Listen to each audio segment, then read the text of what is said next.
Welcome to Sunday Sessions. And today I have somebody with us who I think is a really, really relevant speaker for the times we're living in. Her name is Punjita Pradhan, and I'm going to read out an introduction on her, which I always do as a ritual on Sunday Sessions. So Punjita Pradhan is a psychological counselor and a wellness enthusiast. She is currently pursuing her second master's degree in psychology and has earned her postgraduate degree in counseling psychology. She conducts private and group healing sessions to help people restore a sense of well-being. She also provides trainings and sessions for teachers and students and community to improve their health and wellness. In the past, Punjita worked in the media in different capacities, and she also has a master's, an MA in English literature from the University. And when I first came to learn of Punjita, it was because of her bylines, because she was writing for the Shinwa News Agency, and that was the first time I became acquainted with this name. And of course, right now I'm speaking to her in a very different capacity. So on that note, I would like to welcome Punjita to Sunday Sessions. Thank you so much, Prateebha. It's such a pleasure to be here today. So, okay. So, just to sort of introduce Sunday Sessions, I'd like to say that this is produced by Satori and QC Bookshop, and it's supported by US Embassies with us. But yeah, now you're free to say hello. Okay. Hello, everyone. Thank you for joining us in this session. Really grateful for the opportunity that brought me here, and it has helped me to connect to Prateebha ji, and it's really nice being here. Sorry, I said Prateebha ji, but Prateebha, like that's what we agreed on. Yes. Yeah, whatever makes you happy. So, Punjita, I just wanted to sort of recount my own memory of who Punjita is. You know, I've always thought of you as a journalist. So I was just thinking maybe we can begin this conversation by talking about what was it about journalism that drew you toward it? There was a lot of like aspirations in terms of like both my parents, like my mom and my dad, they were both journalists. My dad still is. And I sort of grew in an environment where there was a lot of conversations about politics and social issues, uh, and these things were like, you know, like the conversation we had like every day, or I was listening to every day because my dad had friends who would come over and they would discuss this issue. So that was really inspiring me, and I decided to join journalism. Also like because social issues and you know like how it affects individuals and the society as such was really interesting to me. So I studied mass communications, and I also started working as a journalist, as a news reporter and news anchor, and in those capacities. So that's how it started. So I remember you were writing for Shinwa News Agency, and you were also working as an anchor for Radio Nepal. And I think this was also at a time when so few women worked as reporters in Nepal, you know. And I also know that you're very, very young at that time, right? So from that aspect of your life of working as a journalist, you moved on to a different profession. Would you like to share with us, like, how did that come about? Uh, like you said, like I was very young when I joined journalism, probably too young to understand the responsibility of journalism and to also understand what actually goes behind it. Meanwhile, I was also having a lot of like introspection, and I was trying to figure out my own sort of like strengths and my own capacities in which I could actually feel that I am growing.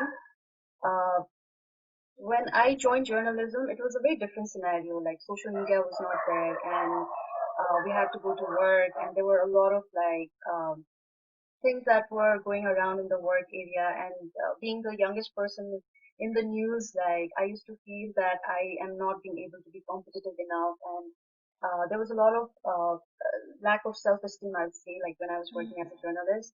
But as I grew into it, I started feeling more confident, and I got a lot of opportunities, and I was very grateful for those opportunities. But still, like somewhere, I used to feel that lack of identity, that I could really, identify myself as being someone who's like very uh, in that sense like extrovert, because in journalism you also need to have a lot of PR and you know like public relations, and you need to have like communication skills with people.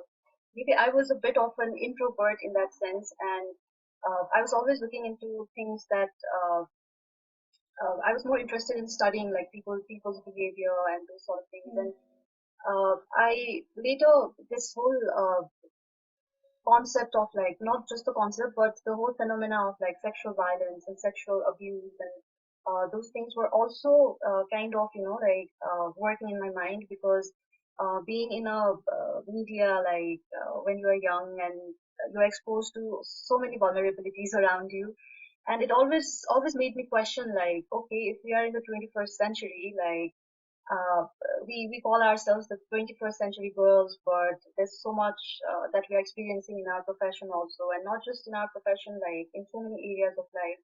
That got me into advocating for sexual violence for a few years. At that time, I was also helping people who would come to me and share their experiences, and I would help them with my experiences. And then I started feeling that okay, like maybe this is something that I can pursue. Like psychology is seemingly very interesting for me, and when I started it, it was like okay, this is where I belong, and this is what I want to do. So that's how it started. Fabulous. I think I actually hear you when you talk about how introversion sometimes gets in the way of your profession. I think a lot of people who are introverts and who are journalists have also sort of had to push the barriers and sort of expand themselves into extroversion, for the sake of their jobs. Yeah, and then I think it's the same for many professions because we are constantly interacting with so many people. So in your profession now, you're interacting with people on a great at that level of proximity where you're constantly there, offering your help, listening to them, right, and supporting people. So, I wanted to begin this conversation about uh, mental health in Nepal by talking about the way we view mental health in Nepal. And I've always felt from my own experiences, but also from those of others around me, that there is a lot of stigma attached to discussing mental health or even recognizing it, right? So, as somebody who's working in this sector, what do you think are some of the barriers?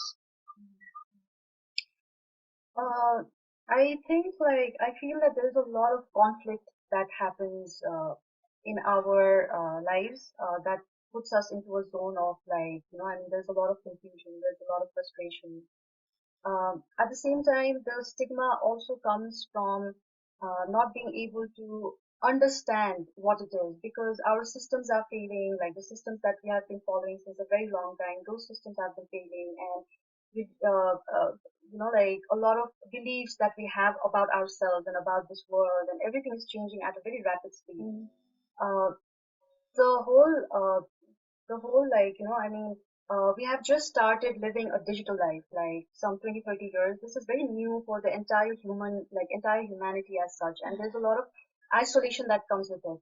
uh, and mostly like I mean the stigma occurs because people don't understand or they don't realize that it's something that is very related to like each other, like like it's a very strong web of things that are happening around us. um, it's very important to understand in the sense understand stigma in the sense that like why do we feel so scared to be announced as a mentally ill person? Like, uh, because at some point in our life, I mean, we all are vulnerable to mental illnesses, but still, like, this thing is not discussed openly, and uh, it's not understood as it's supposed to be understood, and there's a lot of expectations that comes around people, and people don't want to break that expectations, and that also creates a lot of conflict, and basically I feel like it's the conflict around us that creates this sort of a thing. Also, as humans, we identify, I mean, like, we want justice in our lives. We have that sense of justice that we require in our lives, but because we live in such a conflicting society, and like sometimes justice is not served. For example, let's say someone who's been through sexual abuse will never understand the concept of what justice is for their lives, and having that sense of lacking that justice in life is what breaks them into pieces because it's they never get that closure for that sort of a thing, and it continues to become like a struggle inside, like because internally that this thing requires justice, but because we have to behave in a certain way, justice is sometimes very far, and And again, but is there really justice for something like that, right? yeah, yeah. You cannot undo something like that, right? And we just have to learn to live with it, I guess, and manage our emotions and our, um, yeah, struggles around it, right? So, but if we are able to, this may sound like a very, like a very strange concept, but I think everybody wants to be in a harmonious society, like nobody grows up and feels like, oh, I want to be living in a society where there's a lot of like, bad things happening and stuff like that. We all want like a very, very good and a very harmonious society. A lot of the times, this is also like, a struggle that we have inside that is actually also being projected outside.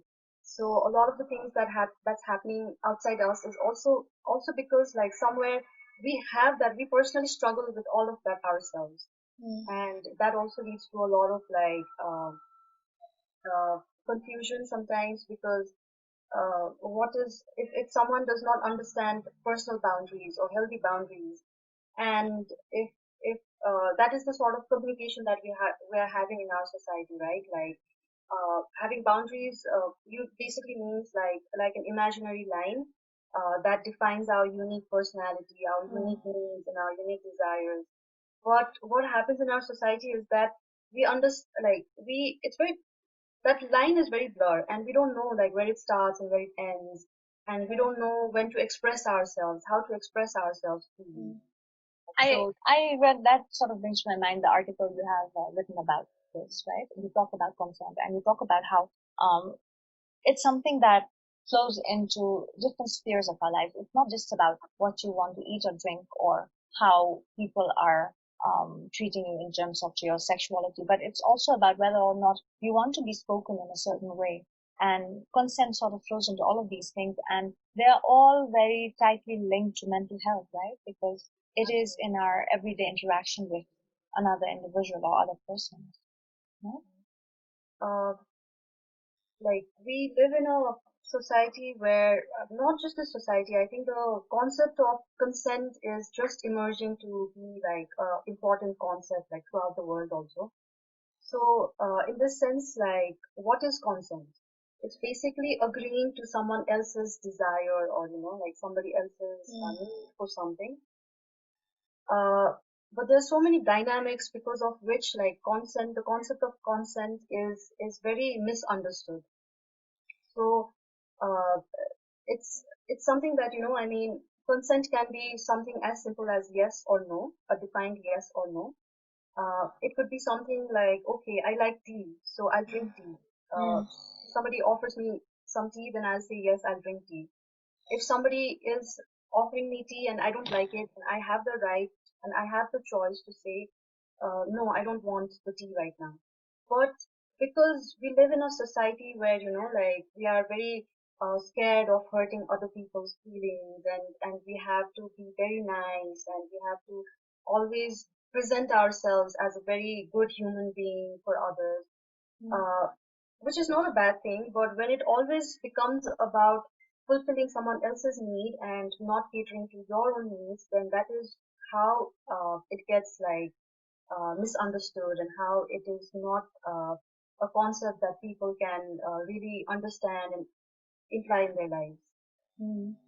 Um, I was also trying to sort of think of how that connects with how we all are living right now in terms of the global pandemic, the pandemic situation. Um, so we in Nepal have been today the 14th day of the second phase of lockdown, right? And it's a shared experience for all of us across the world. And um, I just feel like this has been a time when we've been sort of put into that space where we're confronting our emotions, our fears, and yeah, everything very, very closely, right? And we're all cooped up in our own homes, or we're also sort of um, in this tight settings with our parents, and it's given way to feeling all sorts of emotions. And one, for people who are living on their own, it's a really difficult time because they are trying to have to face their solitude in a greater way, right, than ever. For people who are living away from their parents, it's difficult because I think there's that constant feeling of wanting to be close to their family. But then there are also those among us who are living with our families, and that is also sort of giving way to some sort of difficulties because it's difficult to constantly be around people, right? So how as a psychologist, like how are you viewing this situation, and what are some of the best approaches for us as individuals or family to deal with whatever we are going through? Uh, so yeah, like we are talking in terms of like, I mean, what you just said about being in a tight space with our families and our parents. Uh, the thing we need to understand here is that, like we never say like, we never look at our furniture and say like, oh, I need space. We don't look at plants and, like dogs and cats and say like, oh, I need space. But we always say this when it comes to people, like, I mean, we are always, we physically we need that connection, physically and emotionally we need that connection, but at the same time we also need a space from that connection, and that is because, like, again, like we talked about how personal boundaries and, like, consent is important. Similarly, even when we are spending time with our people, this may be like, I mean, a little bit harsh way to say this, but I think it's important to understand this fact that maybe we are not scared of our parents, or we are not like very uh, like we really don't need space away from our parents. I think that we need to actually work on like creating authentic relationship with our parents, with our families, with whoever we are spending time with. And in order to create that sort of a space, like that sort of an authentic space with our parents, we need to start communicating with them, and we need to start creating the spaces. Like I said early on, all of us are in a space of isolation because this digital life is very new to us as humans. We are probably the second or third generation who are so much in like into mobiles and gadgets and, like that sort of a thing. But for our parents, it's quite difficult to understand this kind of a situation. Like they try to understand, but it's still difficult to understand for them. Like why this is a priority for us, because our whole life revolves around it. Um, Sometimes, like this space of like this inauthenticity in this relationship also happens because whenever, like, let's say we are sitting in a room and somebody walks in, and then we feel like, oh, I mean, I have to deal with this again. That's mostly because, like, I mean, at that time you just think that you need to surrender to their needs and their requirements, and, like what they want at that particular moment. And what we feel inside is like, uh, okay, we are losing touch with ourselves. Maybe I'm sad, but because they are in my room, I have to be like, okay, I'm happy, or, like I'm feeling good. And there's a sort of pretense that comes along with it. What we feel, we cannot show, and when we cannot show what we feel, it becomes very difficult, right? So it's just about creating a space of healthy communication with parents, quality time instead of spending quantity time. So maybe just planning out like a weekend dinner, or, like something that in the past, like my grandmoms, they really enjoyed singing bhajans and, like listening to godly like songs and pravachans and all of those things. Maybe they also need something like that, and we are not being able to cater to their needs, and they are not being able to cater to our needs, and in that sort of a thing we are losing that authenticity. For them also, they're just pretending to understand us when actually, like, it's very difficult for them to understand us. At the same time, we are pretending to be like very fine despite all the pressures that we have about life and the existential crisis that we are currently experiencing. So I think by creating those healthy conversations and healthy moments, we can really get through this together, because the pandemic, I mean, the COVID-19 situation is getting closer and closer, like last week I came to know that few of my friends were tested positive, and the more closer it gets, like we need to understand that if someone, I mean, God forbid, but if someone catches COVID-19 within the family, then they will be in total isolation. Even if we want to be there for them, like it's going to be a very difficult situation. So maybe this is a good time to start having that sort of like start creating that sort of environment and working towards it. In many areas, maybe like there are some toxic, like family dynamics, and maybe that is very disturbing for a lot of people. In those cases, there are legal parameters and moral parameters that we need to keep into place, like just counseling or just therapy is not going to help. We need to create a safe space for the person who is going through it, and that is for people who are really struggling in that environment. But for most of us, if we are just like, dealing with this because we feel that we don't have the space to be authentic, then it's our responsibility to create that space of responsibility because we understand that authenticity more than how our parents knew about it. Also, I feel like with the way we have been living, like for the last like 7 months, I think we've also become very focused on ourselves in terms of thinking about how we feel, and this also sort of is coming from personal experience because I'm also constantly thinking, oh my God, I need more space. I cannot do this. I'm done with being so close to everyone all the time, and I see this reflected in stuff people are telling me, like friends or others, like relatives as well. And I feel like maybe in doing so, we're not being empathetic enough because perhaps my mother feels the same way. Maybe my father feels the same way, and I'm not really thinking about how they are feeling, right? And then when you and I were talking last time, and you talked about how this could also be a time for family bonding, it gave me immense hope, and I felt like, yeah, maybe this is a chance for me to actually sit down and listen to my parents and try to get to know them better, and maybe this is a chance I have to listen to their stories, and maybe there is hope to do something else with it rather than just quit. So I feel like that's something we all need to think about, and I want to thank you for sharing that because I feel like that makes a lot of sense. Okay, so questions have just started trickling in from Jita. I also have a very sweet message from Ganga. I will respond to you later personally.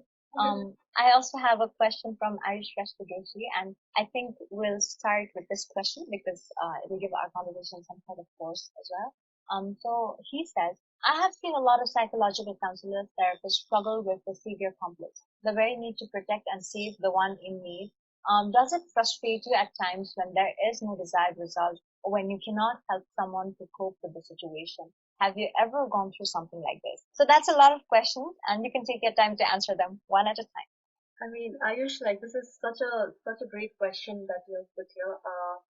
Yes, like we do struggle with those situations, like because after all we are humans. We also have complex emotions.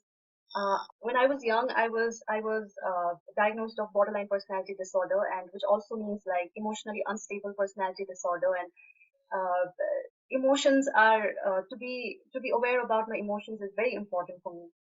Uh, in my early days as a psychological counselor and therapist, it was very frustrating, and there was a situation where one of my session, a session with one of my clients went very wrong because none of my therapies were working for her, and I started feeling that she started like instead of like benefiting from the therapies, her situation was going somewhere else. That was due to a lot of reasons, but that did frustrate me, and that put me into a lot of introspection as to understand like what was I doing wrong, and like why that thing wasn't working.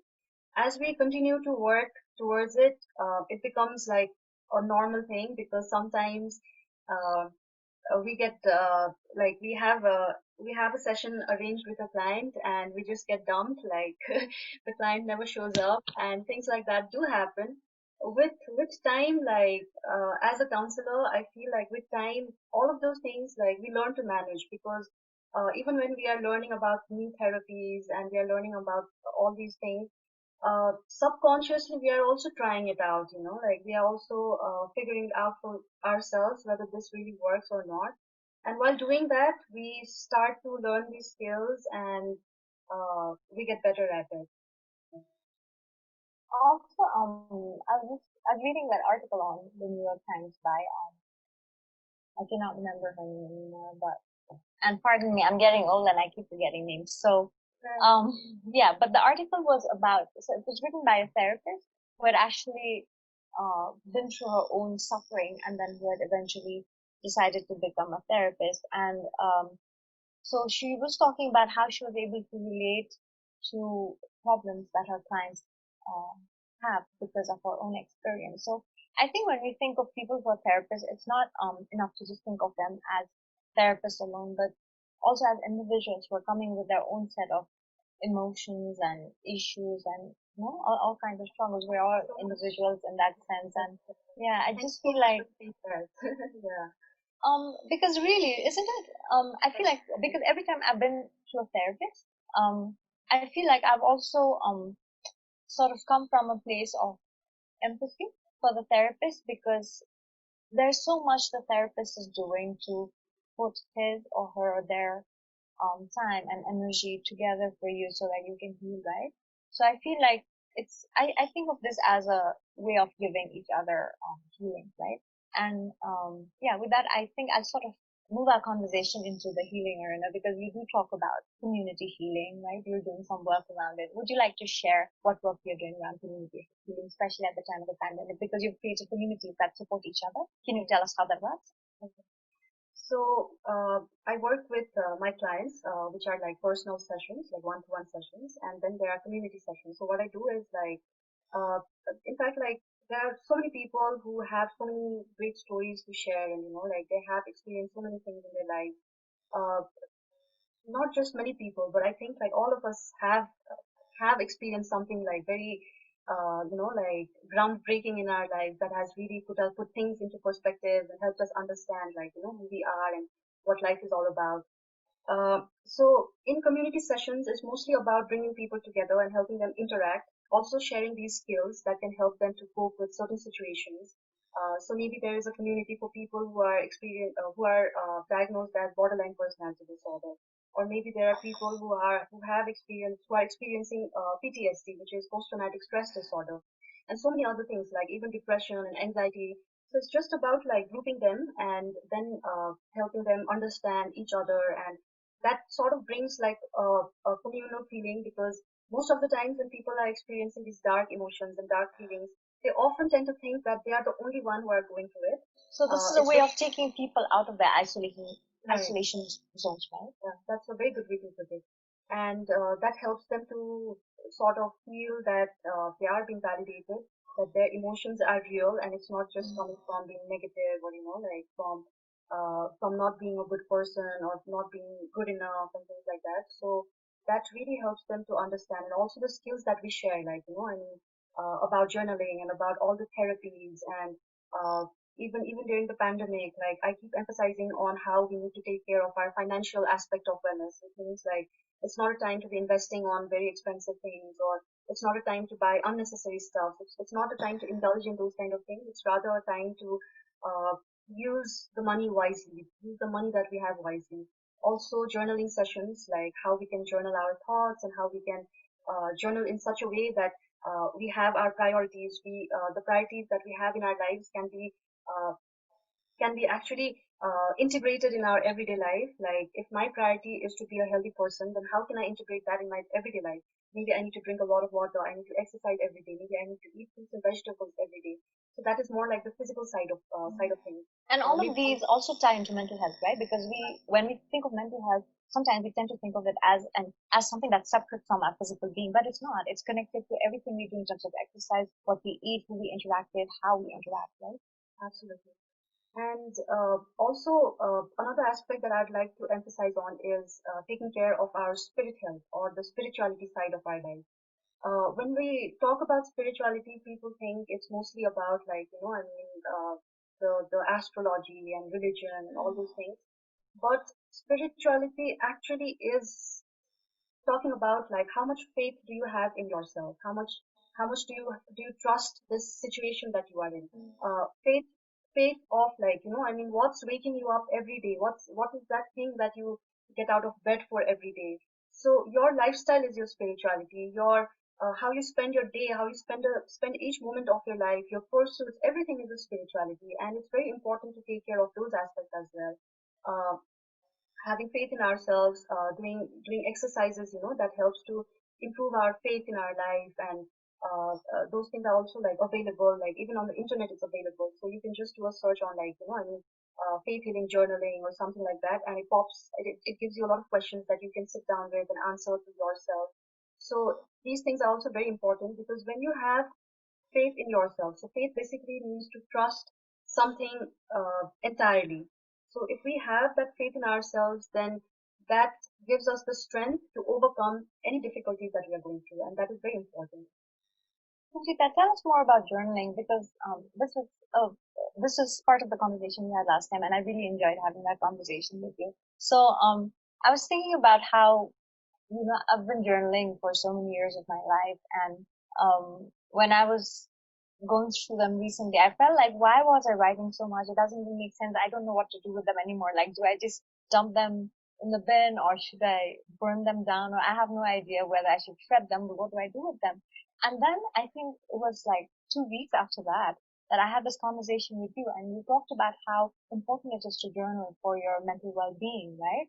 So, for the benefit of our audience, can you sort of walk us through like what could be a useful way of journaling and sort of helping yourself counsel yourself?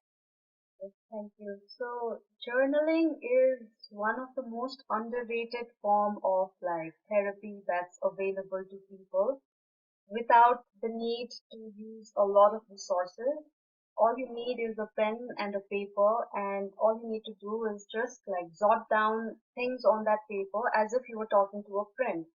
So as you start journaling, you become your best friend because when you are journaling things, you are able to read your thoughts. You can go back and read your thoughts as to actually what you were thinking at that particular time or at that moment.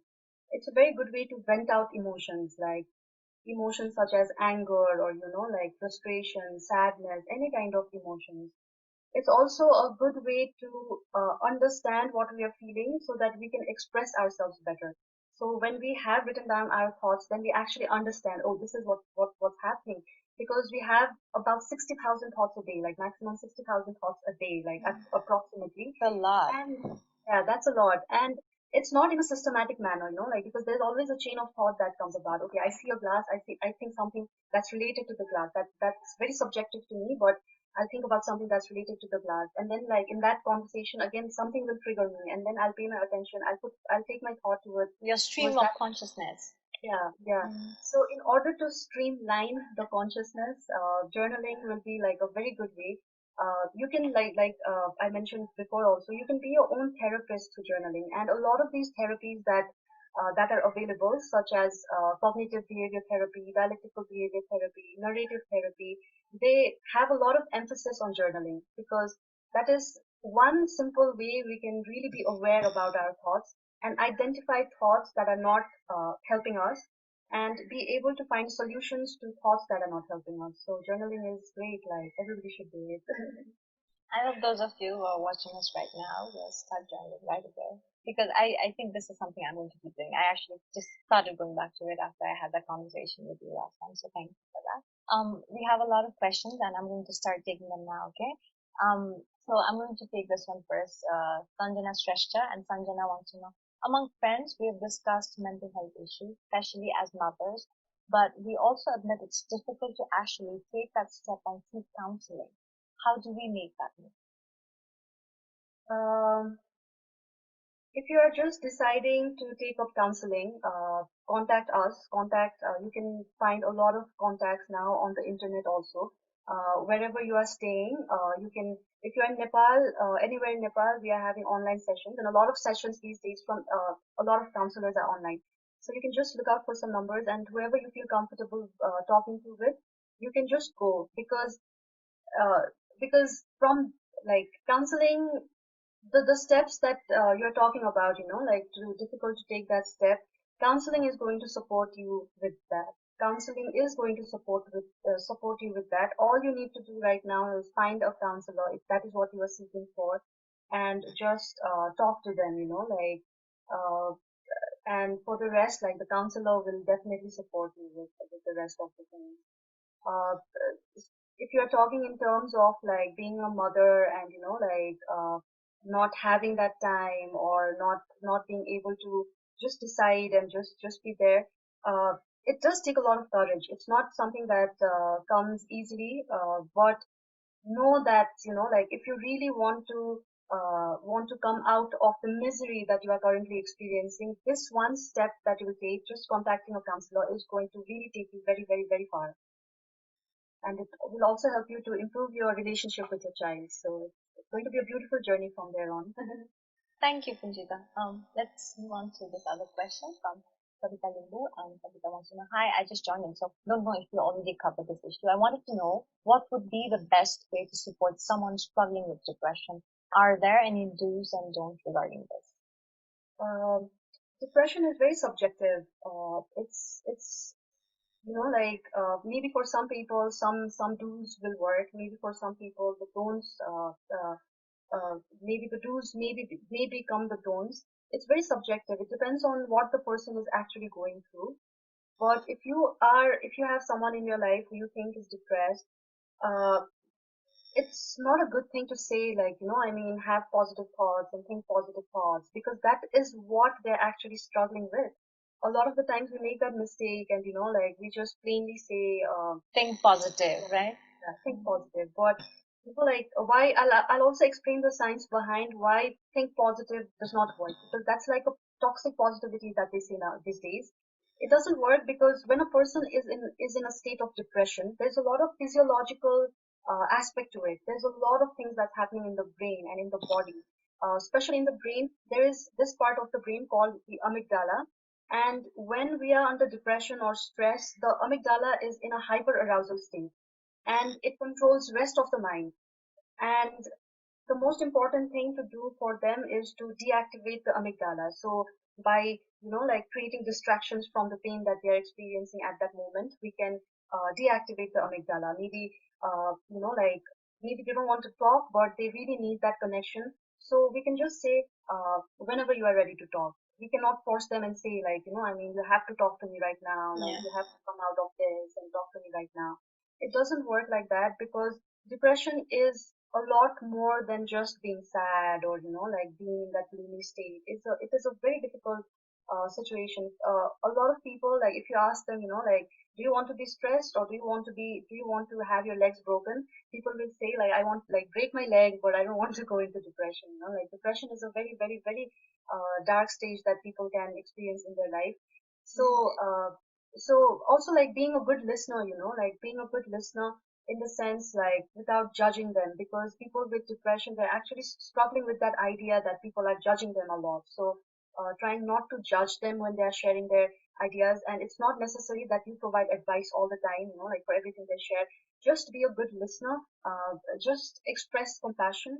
Like, compassion is this warm feeling that we have somewhere around your heart when we think of someone we love extremely. So just put that energy into their lives, like, that I understand what you're going through, and I know it's difficult for you to go through this. Just understanding this is going to help them, and help them decide, like, finding a counselor, and help them find a psychiatrist or psychiatrist or therapist or counselors, and that is also going to help them. Yeah, I think that's a great piece of advice, and because it is really difficult for people who are in depression to really reach out. That's the first battle, right? To reach out seems to be like the most difficult thing to do. Okay, we'll move on to another question. We have a lot of questions, Punjita, so I hope we can answer all of them. So this one is Rashmi Shrestha, and she wants to know, could you please give us a few tips on getting out of a slump and feeling lost and lethargic during this time? Like I had emphasized earlier also, we are this is a struggle, like, Rashmi, this is a struggle that we are going through together. Like, I mean, it's not just you who's experiencing this. Everyone is feeling that, because, like I said, like, uh, we wake up in the morning, and the first thing we do is, like, we check our mobile phones. The information that comes from there stimulates our brain, and the brain is already very in an active sort of mode. Like, once we start consuming the information and everything, that makes the mind very lethargic, and it makes the mind very tired, and that moves on to our body also. It's a struggle that we are all facing, because there was this meme that I came across, like, okay, I'll sleep now because I have to wake up and start using my mobile again, like, in the morning. So, like, this has become a lifestyle for us, but this is a very new sort of lifestyle, and everyone is coping through it, you know.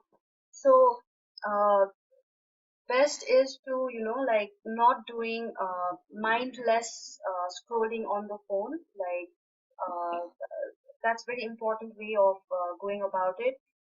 Watching a lot of videos since the morning, and like YouTube videos and a lot of information that we are consuming from everywhere, we can have a time for it. Like, maybe if morning time is a productive time for you, you can put, like, I mean, you can schedule your exercise, and you can schedule things like, okay, cooking and exercising and journaling and that sort of thing in the morning. And towards the evening, when you are finally resting yourself, then you can go towards these kind of information.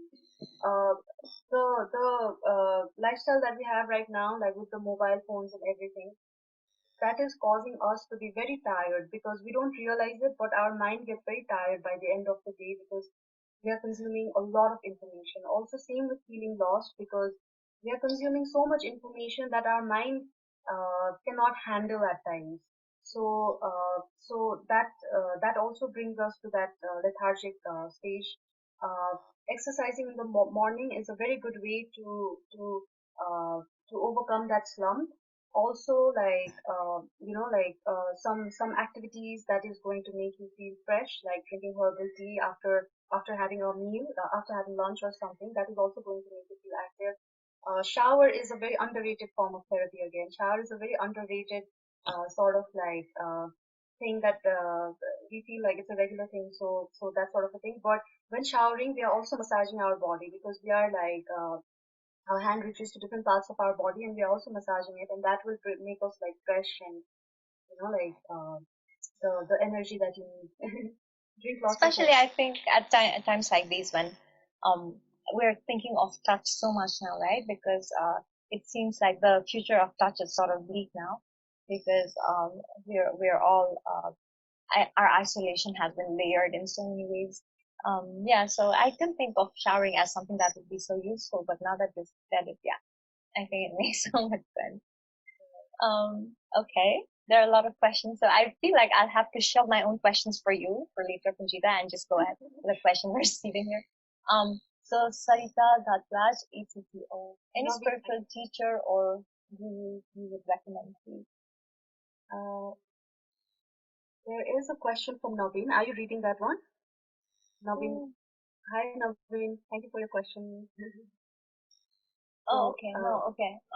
I'll go on to Navin's question then. We mm, keep on motivating ourselves in every crucial and hard times, but then also sometimes we feel like, yeah, then mentally we get disturbed, distracted. Even due to this, people go through depression and use drugs to overcome. At this current scenario, due to COVID-19, many people have committed suicide, right? I think that's what we're talking about. What do you think we could do to overcome situations like that? uh, COVID-19 is a situation that we are all going through together. It's not just a single person who is being affected by it. As we need to understand that, like, what you are going through, a lot of people are also going through. That does not mean to say that we have to be cynical and think like, oh, like everyone is going through something like this. But there's a certain kind of significance that, like, when there was this earthquake that happened in 2015, all of a sudden people came together because they shared a same fear about the earthquake and their lives and everything. And that really got them so close. And there was a lot of compassion that was being shared and a lot of support that was being given to each other. Um, a lot of the situations, a lot of the, like, even working with my clients who came to me after the COVID-19 situation, one thing was very evident that it was not just coming from the COVID-19 situation. There was a lot of compound effect that had been carried on since a very long time, and now that we are made to come face to face with all these things, it is becoming very difficult for people to deal with. You have mentioned something about using drugs. Drug addiction alone is not a problem because is not the problem, because there is a reason why people are being addicted, because they just want to distract themselves of something that they really fear in their life. It's a symptom So of another issue, right? It's a symptom of another problem that people are having. Mental illness and drug addiction. This is just a way of people trying to cope with their difficult situation, their unfavorable situations. So in order to overcome that, Naveen, look after your friends. Make sure your friends are looking after you. Be there for your mates. Be there for your friends. If someone is doing drugs, there are a lot of ways to help them. If drugs is really becoming a problem in their life, it's really important to help them because like the kind of drugs that they are addicted into is very bad. On the long term, it's going to create a lot of problems in their life.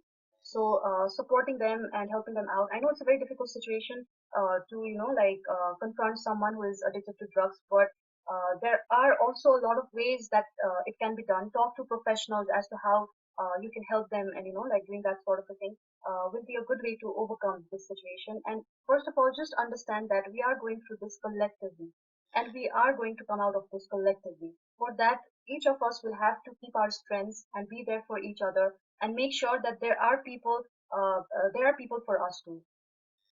Couldn't agree more. Thank you, Punjita. We'll move on to the next one. This is from Sunil Priyal, and he says, "Hi Dee, why is it easy to motivate others but not ourselves?" I think this is such an important question. Yes. Hi, Sunil. Um, because lack self-compassion. The compassion that we show to others, like our friends and to people whom we love, is high. That's a very good thing. But when it comes to ourselves, we are not motivating ourselves. We are only criticizing ourselves in our heads. If we fail in something, we blame ourselves. If someone is hurt, we blame ourselves, and this is what causes us to feel less motivated or motivate ourselves less.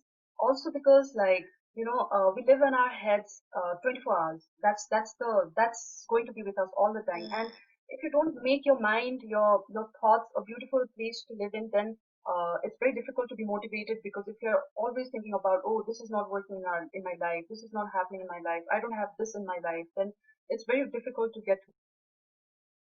We've lost Punjita then, right? Okay. So I think she's definitely going to try and connect with us again, but in the meantime, I'm going to keep talking to you guys. So Punjita pointed out some really important, some really useful solutions to some of the things that we all are going through collectively, as she said. And this is definitely not an easy time for many of us. And most of us have been through bouts of depression, but I think so many of us have also had to deal with depression as something that's a constant part of our lives, and we're always dealing with it. And from my conversations with Punjita in the last few days, I have learned that it's something, what you do is to try and manage your emotions so that you are better equipped to deal with your situations. And I agree with her when she talked about journaling, because I feel like for me personally, as somebody who's also had to battle depression for so many years of my life, I feel like it's been a really good space for me to go to. My journal, it's been a space for me to go to. Um, but I also think that friends make really good counselors and therapists, and that's another place you can go to. I think when you feel like you have this uh, you have this need to reach out, and then you really don't know who to go to. But having said that, I will agree that the hardest thing to do is to actually reach out in the first place. And welcome back, Conchita. Sorry, we lost you Thank for you. a I'm so while, sorry. so I started rumbling so that I could still keep our audience here. So I'm going to move on to this other question, right? So that we can yeah. Okay. We actually have a question from one of our teammates, Shafali.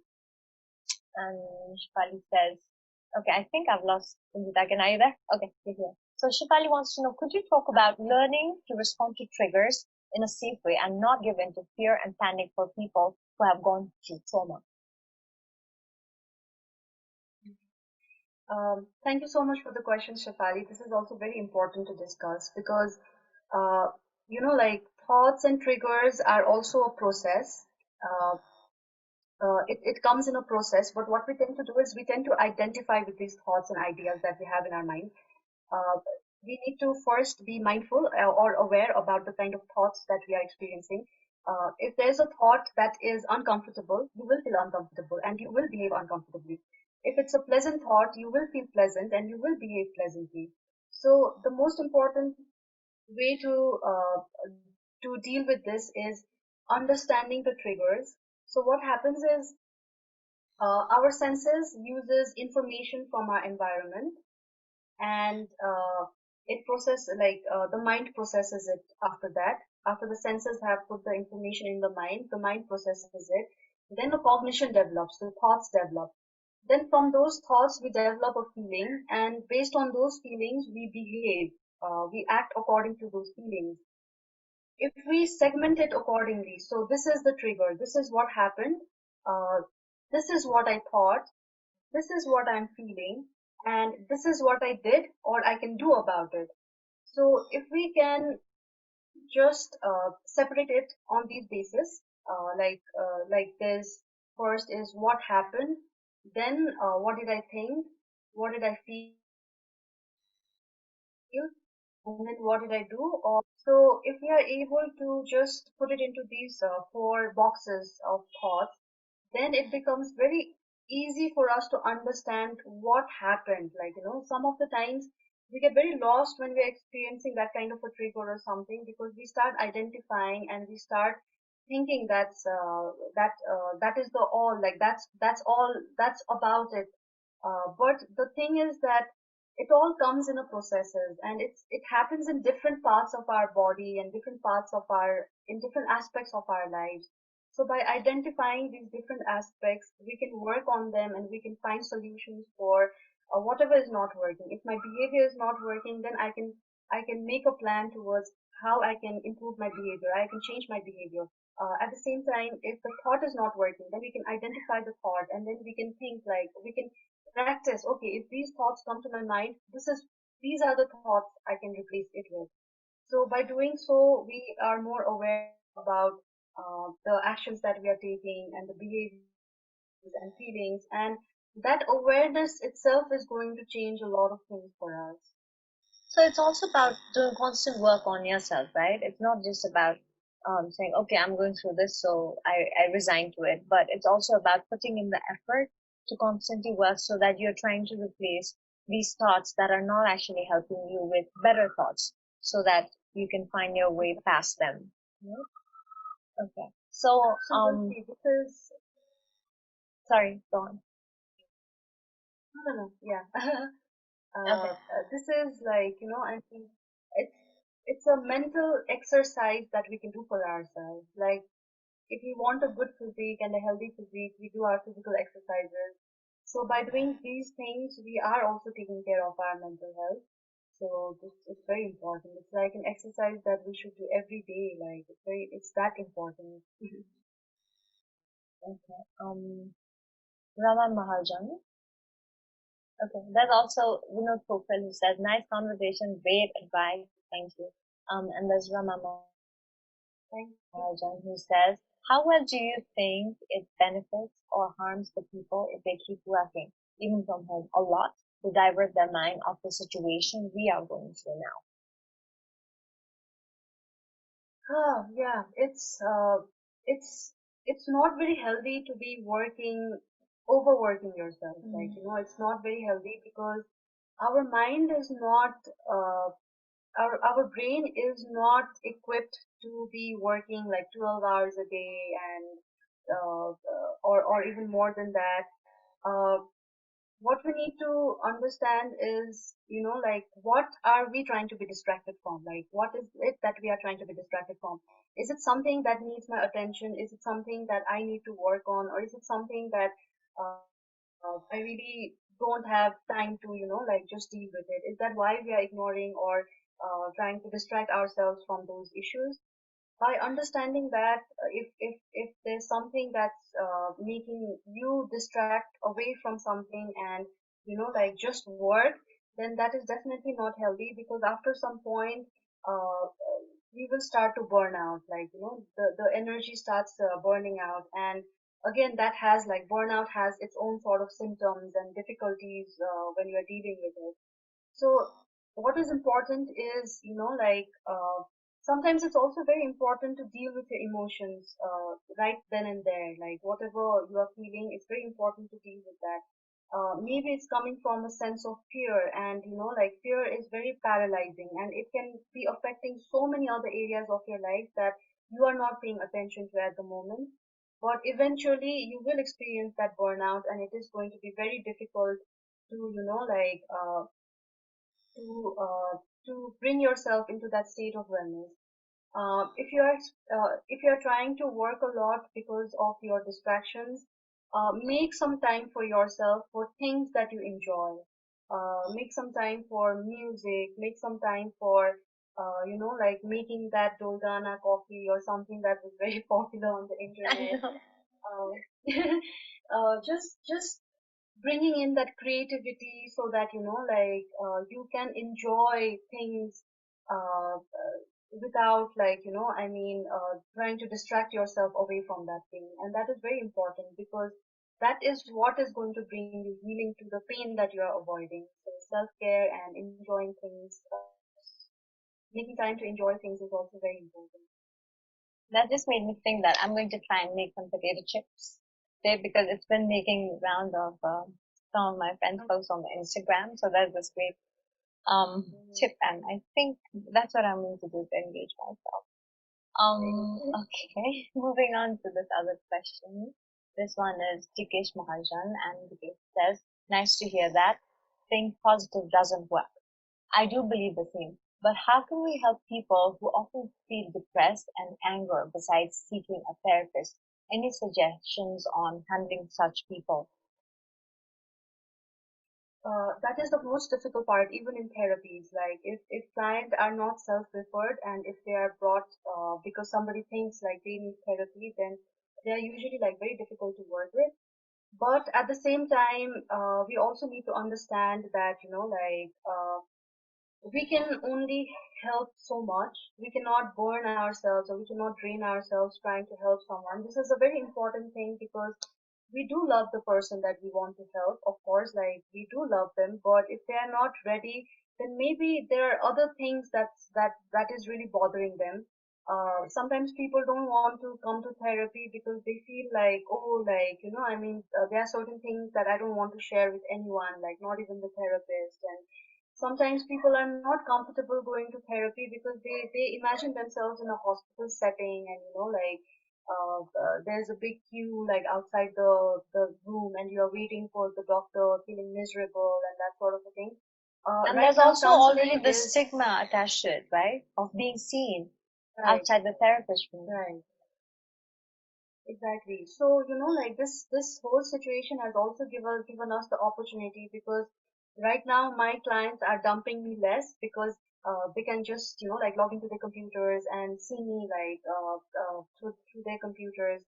Uh, Also, like I think the question was also more about how we can help and support someone who is in that depression and anger phase of their life. Anger is an energy. If we are able to figure out what is making them angry, like is it, and most of the times that is what happens. Like, they are angry because they have lost their their self-esteem. They are angry because they are not being able to figure out, like, what's actually happening, and maybe things that are happening around them is confusing them more. Maybe they are also angry because they have a lot of guilt. When someone has a lot of guilt, it puts them into a situation of not being worthy of something, and not deserving good things in life. So that is a very like low frequency emotion. Guilt is a very low frequency emotion, and anger is something that makes them feel powerful. So, like anger could be a way of them trying to take control of things that are not going right in their lives. And by being angry, they are just expressing that need for control, and that need to just be uh, be judged as someone who is like not deserving, or who is less worthy of something. So it's a very catch 22 sort of a situation. But I don't mean to say that they cannot be helped around. There's a lot of ways that we can still help them. Sometimes even writing a letter to them can be so helpful, like when they read that, because because communications can sometimes be difficult if they're expressing anger and stuff like that. But if we write to them about, like, I mean, how special they are, and like how you really want to help them and something like that, it really helps them, because when reading you are paying more attention, rather than just thinking of ways to respond to what is being said to you. So yeah, like if someone is just rejecting your way of helping them, you can just write to them and let them know how important they are to you, and how them being sad may be affecting you, and like, just give them a little perspective. Help them be distracted from the pain. This is a very important way to do thing to do for them, because their amygdala is so hyperactive at that moment. It's very important to deactivate the amygdala. So it can be deactivated by creating, like, a lot of distractions for them at that moment. Maybe those distractions should not be used on a long term, but for a short term relief, distractions are very important. Boys and girls, like, I mean, watching porn sometimes can be that kind of a distraction, like watching a funny movie, or just taking a photo album and looking back at the good times that they had in their lives can be a good way to distract them.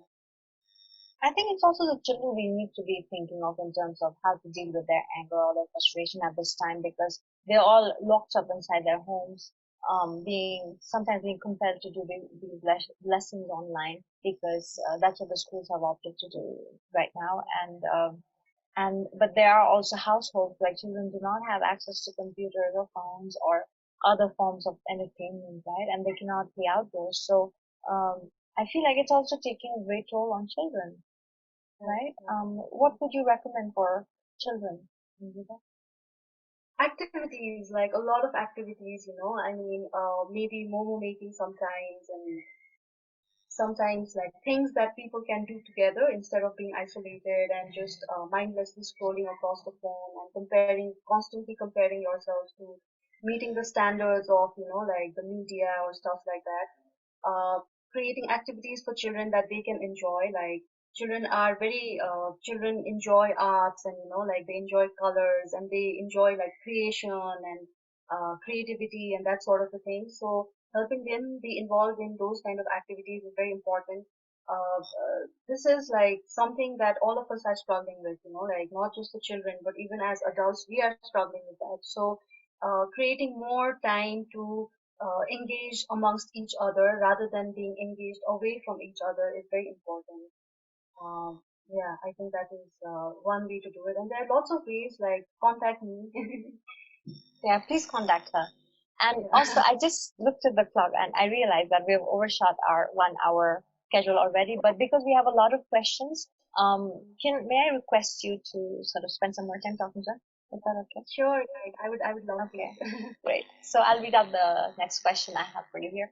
Um, I don't know who this is from. Okay, this is from Nisha Karki, and she says, when someone really struggles to accept even the simplest things, changes around them, and none of the regular tips that any psychologist gives, like taking notes and different exercises work, do you have any other tips for such a person, or is there anything that you would really say to such a person?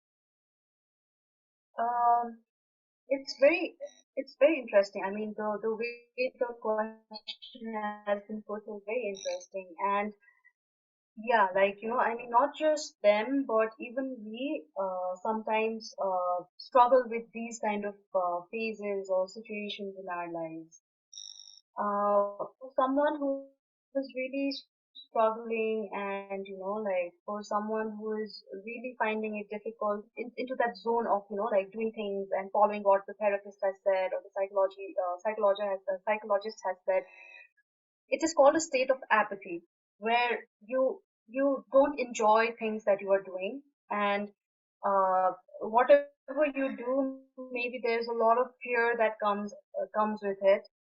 Maybe there's a lot of fear of judgment, and there's a lot of fear of criticism that's coming by, uh, and also, like, for sometimes people who have this idea of, like, I want to do things perfectly, for them also it becomes very difficult to initiate something.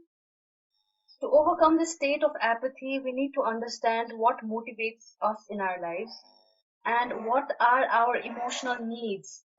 Because for someone who is struggling with that sort of a thing, they have spent a lot of time being vulnerable. They have tried to do many things to, like, make people around themselves comfortable, or meet the standards of the culture and the community and the household. And now they're just tired, and it's very, and they don't want to do any of that.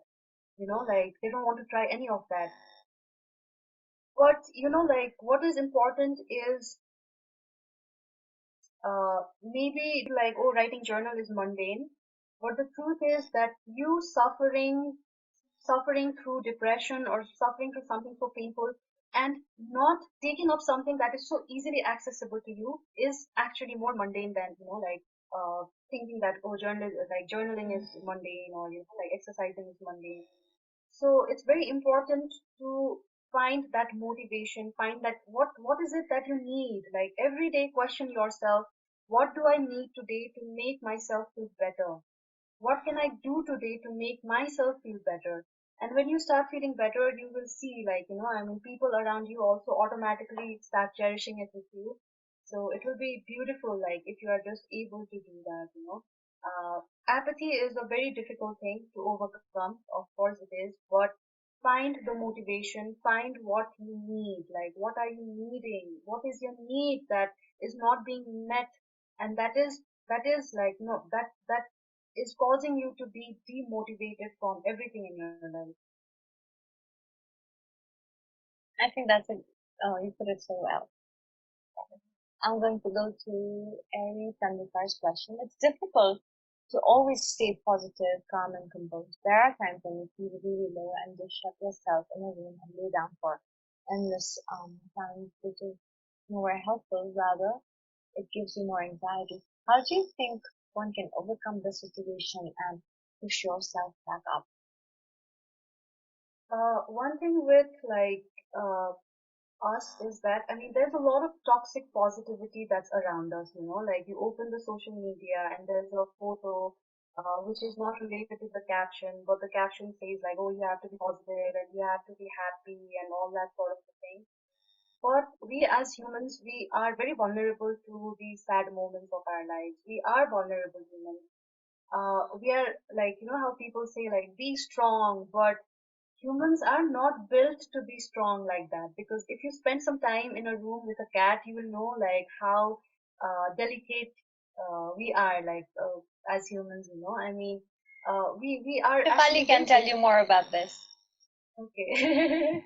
Yeah, Shafali, I would love to hear from you after this.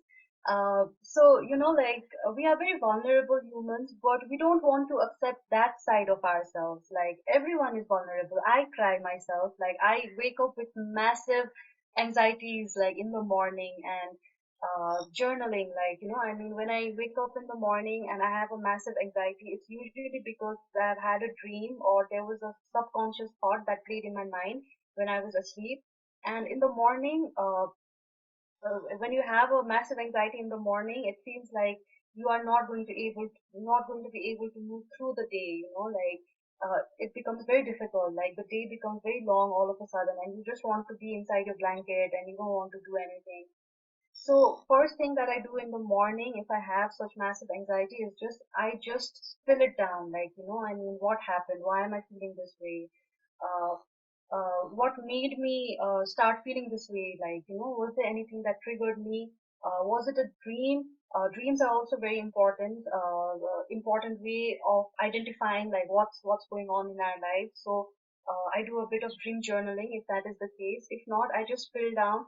Uh, Most importantly, I try to identify what is my worry right now.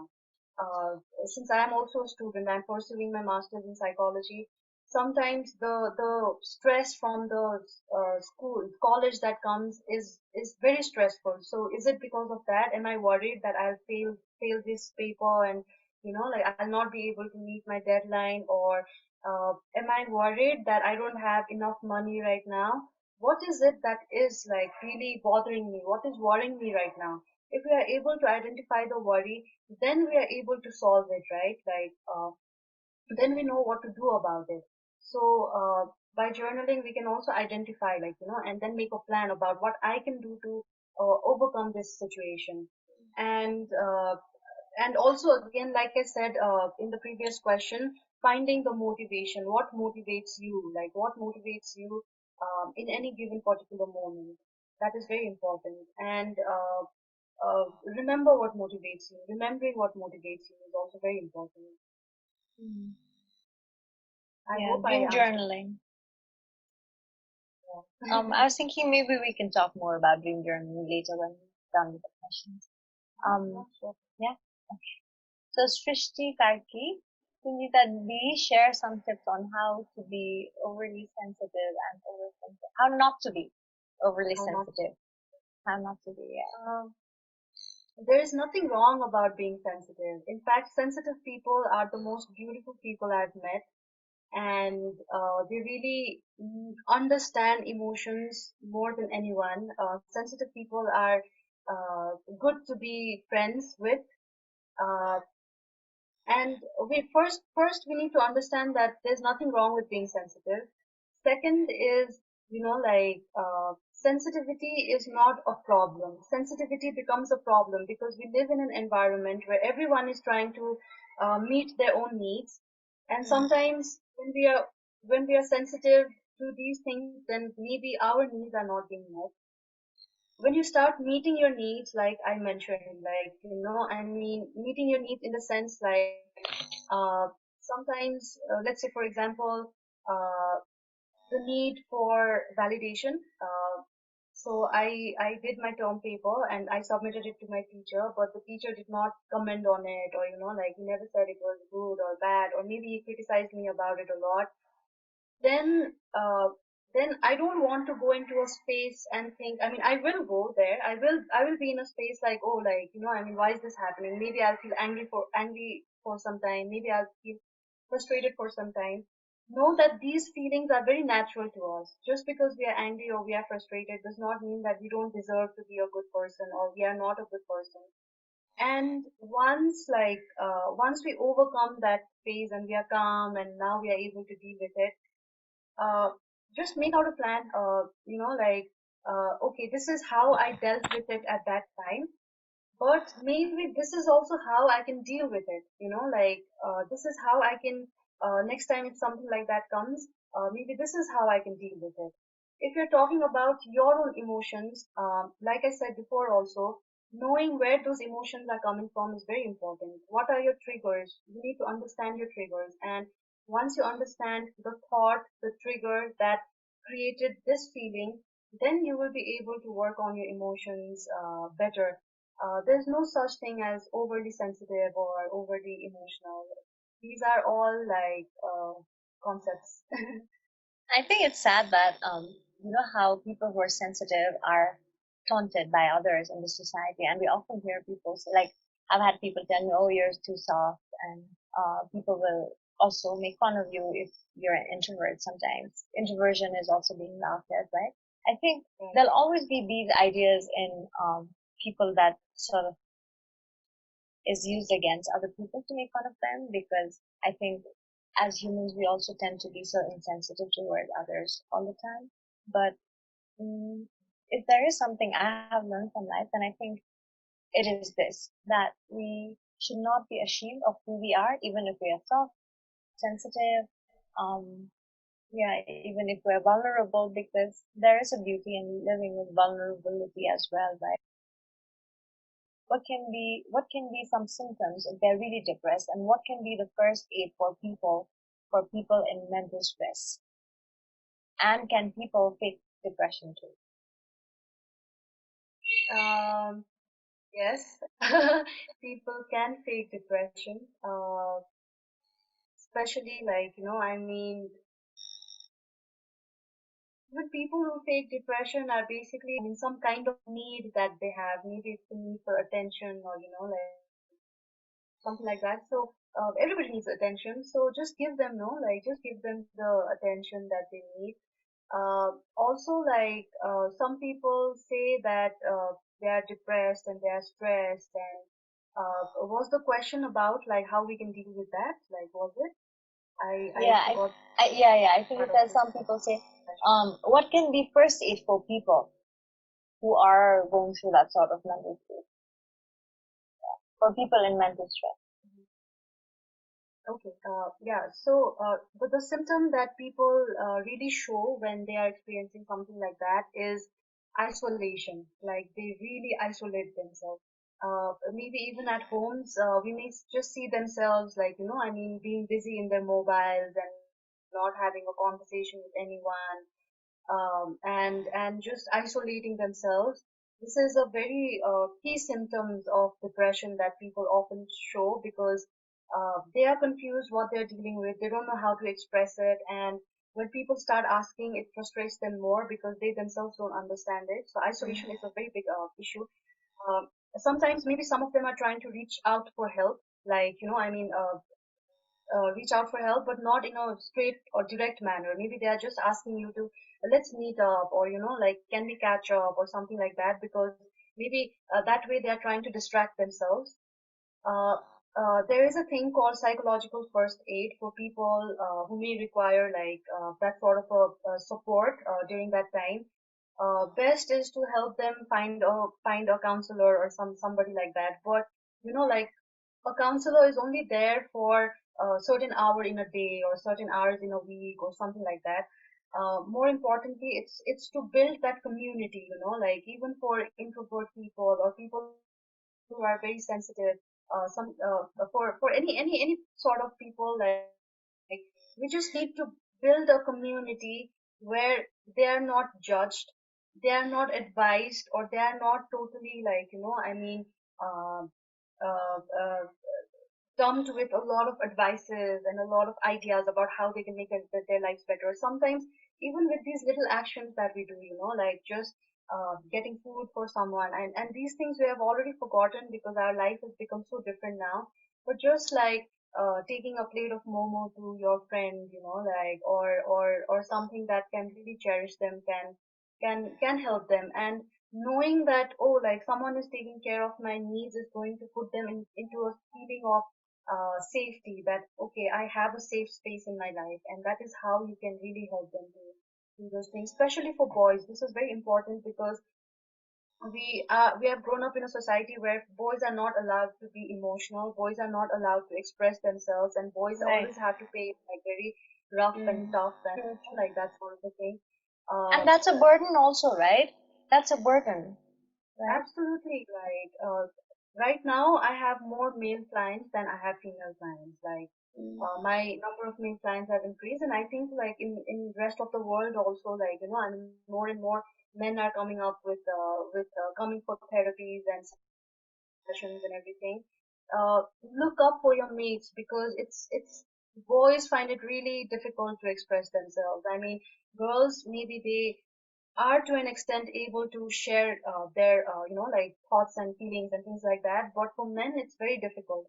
And don't laugh at men if they say like I have anxiety or I have depression. That's the very worst thing to do if someone is struggling with something like that. I think you raised such an important point because yeah, it's we. I think it's really unfair on men because we are so used to putting this pressure on them to be macho, right? And yeah, it's really difficult for them as well. So yeah, I think that's a great piece of advice. Um, we've been talking for a long time, Punjita, and yeah, I just feel like there's just so much more to talk to you about. Um, yeah, but I also just feel like there are all these things that were coming into my head as we were talking, but I had to keep pushing them out because I was also trying to make sure everyone got a chance to ask their questions to you, you know. But also I was thinking, you yourself are such a big example of how it's possible to overcome your own difficulties, and you've been successful because you've done so much work on yourself, right? And I feel like you're somebody we need to look up to for sort of taking yourself through that journey because we are all very lonely, and especially in these in this day and age where we're constantly on our phones and we're sort of isolated from people who are physically around us, but also because of what social distancing has forced upon us. Yeah, but I was also thinking like it's really difficult for people to be in that lonely place of being depressed and to actually reach out. And I feel like you've given us so many useful tips as well as advice today that will go a long way for people who are actually trying to find solutions to some of the things that we're talking about. Yeah, but at this point, I was also going to ask you, do you think there was anything between, anything we were talking about in the last few days that we felt was really important to share today and that you think we haven't touched upon yet? Uh, yeah, something related to self-compassion. Like this is Mm. important for all Mm. everyone. Like I mean, self-compassion is is a very important. Sorry, I got distracted by a phone call, but self-compassion is the kindness that we express to ourselves, the acceptance that we provide to ourselves, because like what we are usually in, like when we're talking to ourselves, we are not in a space of self-kindness. We are usually blaming ourselves, so we are thinking about a time that somebody treated us badly, and then we are still trying to figure out, trying to solve all the puzzles in our head, and that can sometimes be very nerve breaking uh, uh, because then you're not in touch with yourself, and self compassion, I mean, uh, uh, like last time, I'll give the same example again.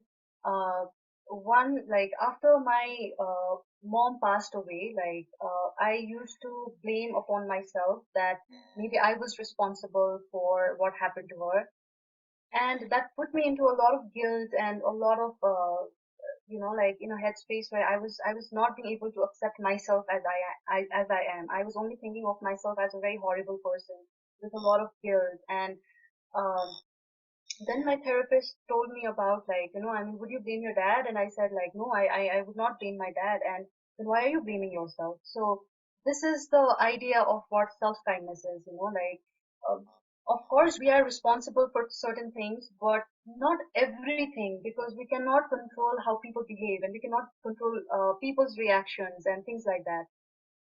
uh, Also, to not put ourselves into a stage of isolation, especially when we are going through something like that. It's very important to remember that as humans, we are bound to face a lot of hardships and struggles, especially in this time and age. There are new struggles that are coming up, and this is what humanity is all about. There are new struggles that comes about, and then we try to solve what is there, and then again, we cherish, like, oh, like we solved like a really difficult part of our life, or we are over a difficult phase of our life, and then we go on, and then again there's something that comes by. But once we learn the skills to overcome all these things or manage these things, then automatically we start getting better at it. Right now we are better at self criticizing ourselves, but if we practice more of self kindness and things like that, then we start becoming better at it too. So yeah, I think self compassion is very important, and self kindness, and understand that we are all going through this collectively. Thank you, Yeah. Punjita. I think that makes a great note for closing this conversation.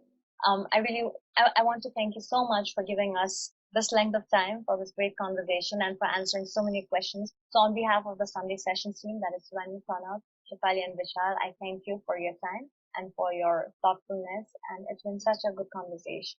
Thank you. Thank you so much. Also to you, someone that Oh, I've looked up to when I thank was you. young, Thank you. and uh, just knowing that someone who is soft-spoken can also be a newsreader was a Thank big you. support for me.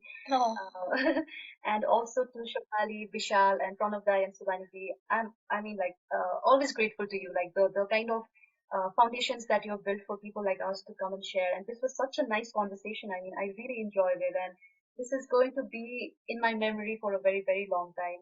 To all participants, to all friends, family who joined us, thank you so much. Love and kindness. Thank thank you, you. Punjita. So great talking to you. And thank you, audience, for staying with us throughout this live. And you can ask your friends or relatives to also look this link up on Facebook because it's always going to be there for you to watch. So, yeah, on that note, I should close. Thank you, Punjita. Thank you so much. Thank you so much. Take care. You too. Bye.